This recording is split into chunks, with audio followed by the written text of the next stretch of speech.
a rat catcher from the Victorian era. In Victorian England, cities like London were overrun with rats due to poor sanitation, spreading disease, and posing a serious threat. Rat catchers, often impoverished children, used perfumed oils to lure and catch rats by hand, risking bites and deadly illnesses. In the Victorian era, surgeries were performed in front of large, noisy audiences.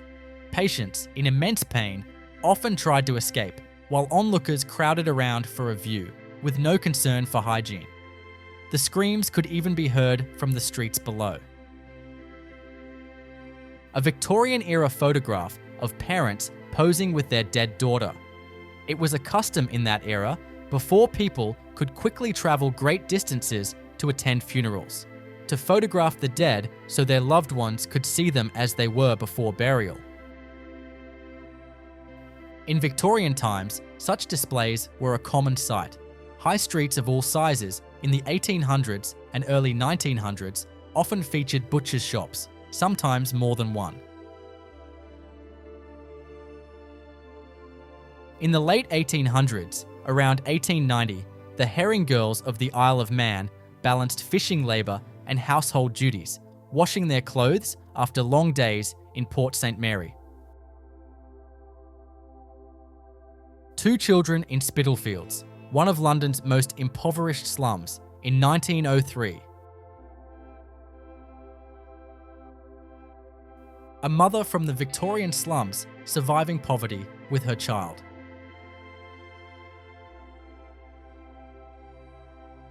In 1890, Tingort Street in Whitby was a lively thoroughfare, but by the 1930s, it was demolished for urban renewal, erasing a key part of the area's history for modernisation. In 1900, a crowd assembled outside J.W. Waldron Smith and Bicycle Shop in Brighton, showcasing the increasing fascination with bicycles as the century turned. This 1901 photo shows a family recently evicted from slum housing with all of their possessions.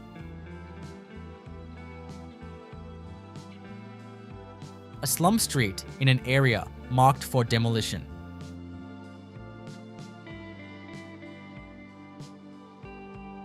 Poor women selling flowers at Covent Garden.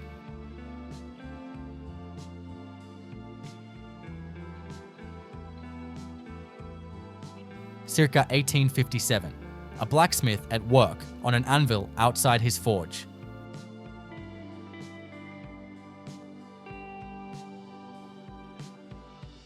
This powerful image depicts a destitute Victorian family outside a crumbling home. A weary man leans in despair, a barefoot woman clutches their belongings, and a child, shockingly young, smokes a pipe. Nearby, a fragile infant rests in a makeshift cradle, embodying the harsh realities of poverty in 19th century London. A farm worker in Whitby takes a break from ploughing a field to glance at his watch during dinner time in 1890.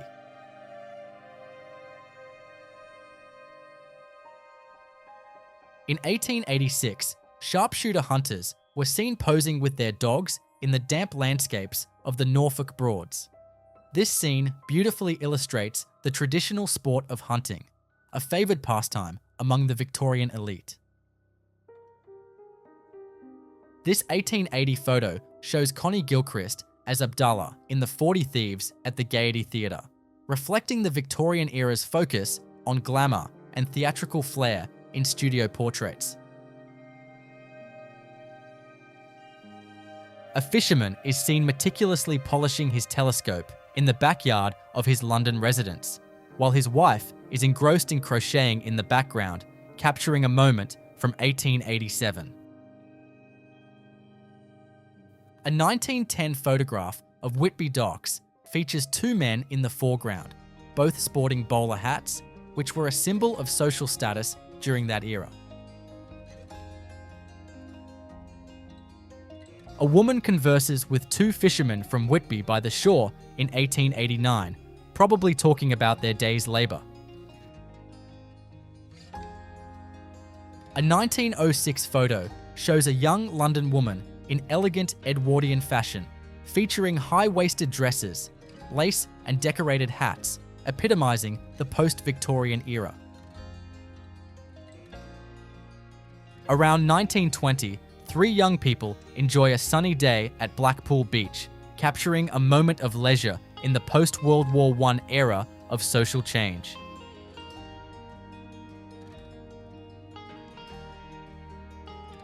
On March 2, 1912, the RMS Olympic underwent repairs, while the RMS Titanic neared completion, marking their final photo together before their historic voyages. A cat's meat vendor outside a poor home in the East End, circa 1901, selling scraps like horse meat as cat food.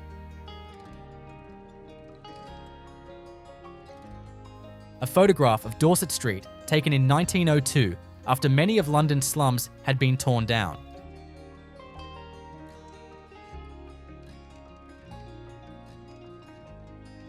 A Glasgow slum in 1868. Formerly known as Lambeth Marsh, the area became a slum in the 19th century.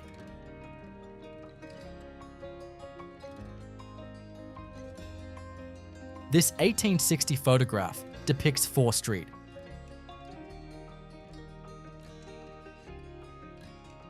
A child shoe black in 1877. Independent shoe blacks were required to purchase a 5-shilling annual license. A woman identified as Ma Rawlinson making a mattress in the slums of Bethnal Green. In the slums, families had to carry all their belongings when forced to move due to eviction. This photograph from around 1901 captures a family during such a relocation.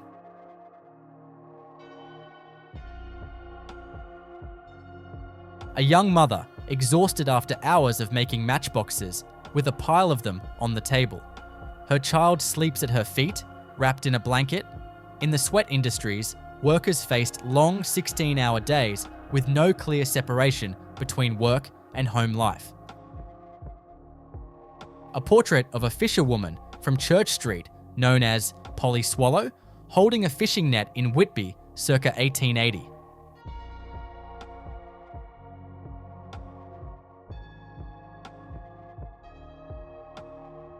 In this 1890 image, 3 young fisher girls with straw baskets observe closely as a boy shapes a piece of wood in Whitby. In 1905, ladies of Edwardian high society gracefully walked through Hyde Park in London, adorned in long, elegant dresses and carrying beautifully designed parasols.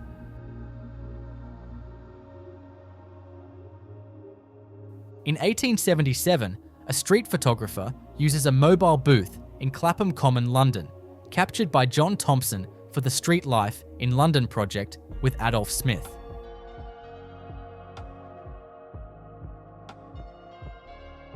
Around 1901, this photo shows a family packing up during an eviction, a common sight in the slums where frequent moves and uncertainty were part of daily life. An 1857 painting depicts 2 women, likely a mother and her daughter, collecting firewood in the picturesque English countryside during the Victorian period. An 1895 photo shows 21-year-old Winston Churchill in the uniform of the 4th Queen's Own Hussars. He would later become the iconic Prime Minister who led Britain through World War II.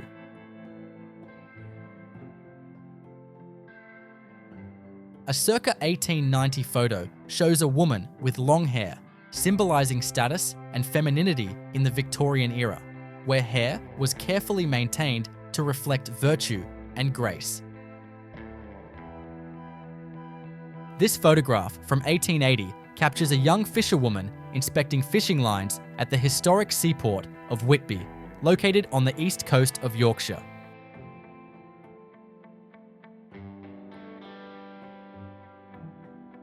A photograph of Queen Victoria from approximately 1860, showcasing Her Majesty during a significant time in her lengthy reign.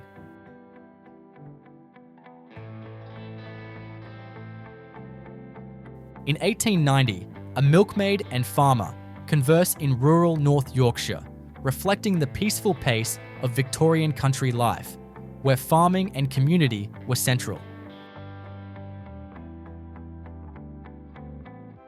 In 1877, a young shoeshine boy serves a customer on London streets, highlighting the harsh realities of childhood labour in Victorian-era industrial London.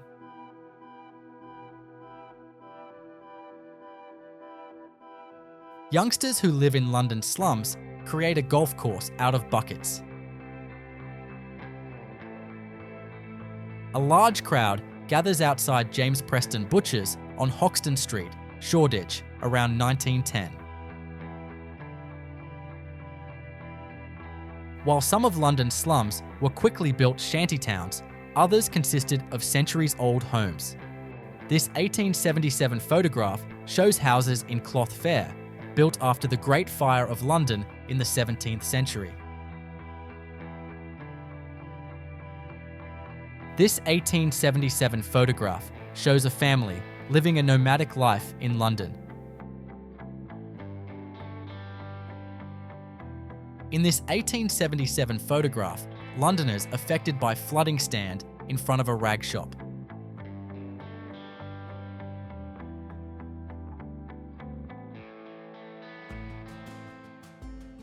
A circa 1860 photograph shows children on New Street in Vauxhall.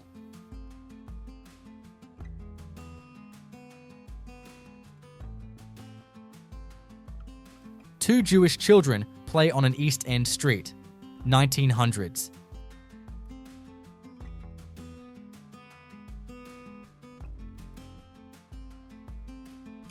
A mirrored reproduction of Rylander's portrait of a young boy in rags, 1860.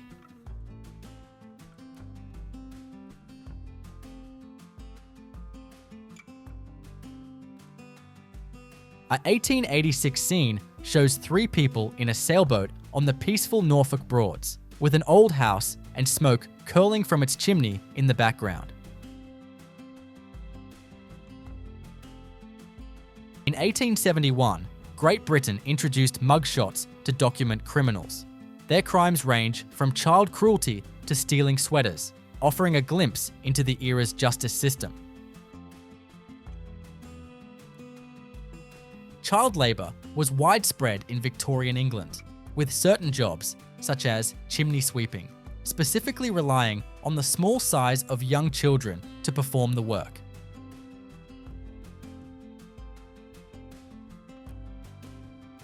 In 1888, as Jack the Ripper haunted Whitechapel, people gathered in a shadowy alley, unaware if the Ripper was among them, leaving the city in suspense.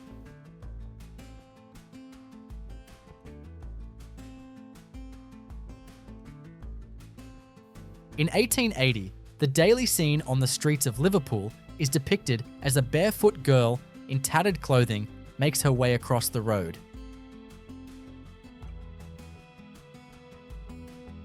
In 1910, bathers relished a vibrant sunny day at Margate Beach, as the city's appeal as a tourist hotspot was already attracting visitors. This marked the onset of the golden age of coastal tourism in Edwardian England.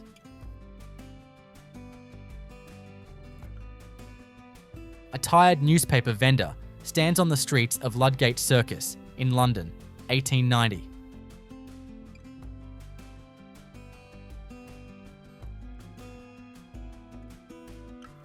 In a 1902 photograph, a London police officer is seen using his lantern to check on a man who is sleeping on the sidewalk.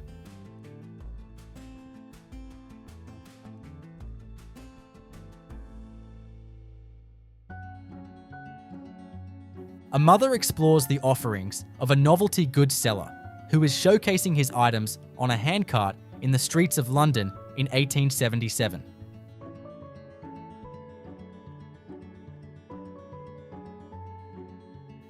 An 1880 postcard features Belle Bilton, the Countess of Clancarty, a renowned singer, actress, and music hall performer. Her shift from stage star to aristocrat reflects the complex ties between fame, theatre, and Victorian society. An elderly retired fisherman stands at the entrance of his home in Whitby in 1880. His stance and far-off look appear to narrate tales of a life dedicated to the ocean. A fishing family comes together on the Whitby dock in North Yorkshire in 1890.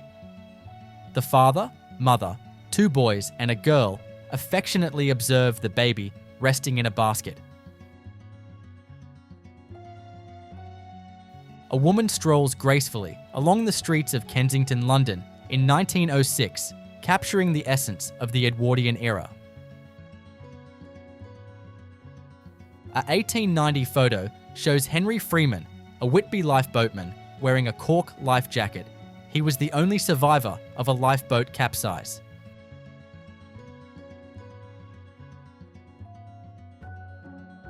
Jane Forbes was arrested for theft on January 26, 1905.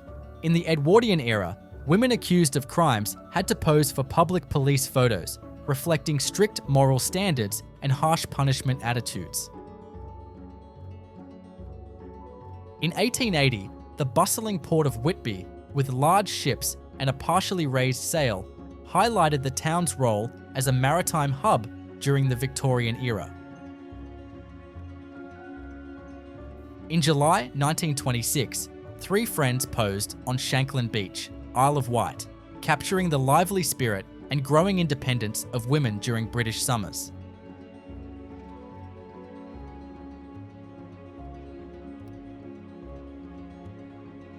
In 1887, 2 women are seen washing dishes in the backyard of a London residence, surrounded by buckets and various kitchen tools.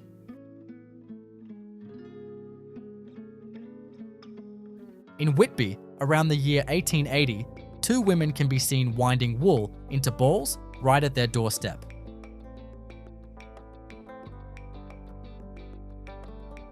In July 1927, a woman took a photo of a beachgoer at Thanet Beach, capturing the carefree vibe of the era as amateur photography flourished.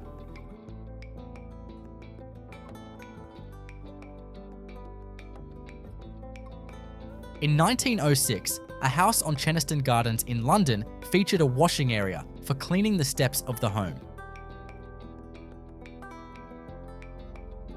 A row of houses in Great Yarmouth, Norfolk, photographed in the 1860s. While the town became a popular seaside resort in the 19th century, most of its residents continued to work in the thriving herring industry into the 20th century. Slum housing in Market Court, Kensington, around 1865.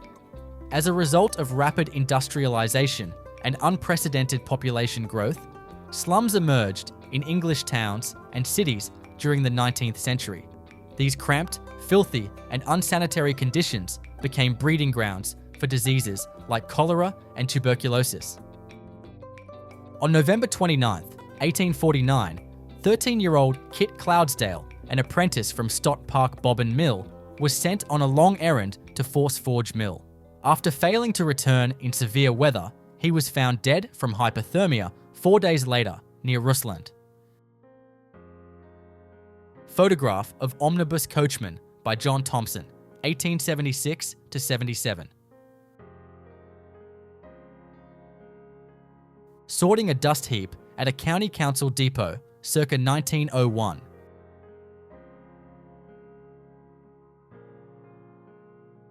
A street doctor in England during the 1870s.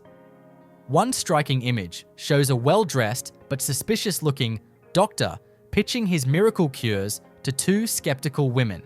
Their doubtful expressions highlight the questionable nature of these quack practices. While these street healers may seem outdated, their modern equivalents arguably thrive online, proving some things never truly change. A man with a cane engages in conversation with a group of fisherwomen in the quaint town of Whitby, North Yorkshire, during the late 1800s. An 1880 photo of Whitby's narrow streets captures the essence of daily life, honouring the simple rhythms and untold stories of the local community during the Victorian era.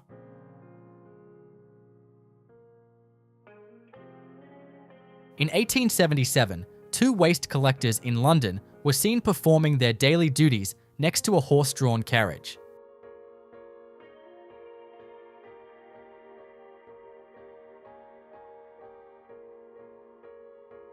In 1877, Italian street musicians played their harp on London's bustling streets, bringing diverse sounds and cultures to the Victorian urban landscape. In 1895, a woman strikingly posed for a daring studio portrait draped only in a sheet.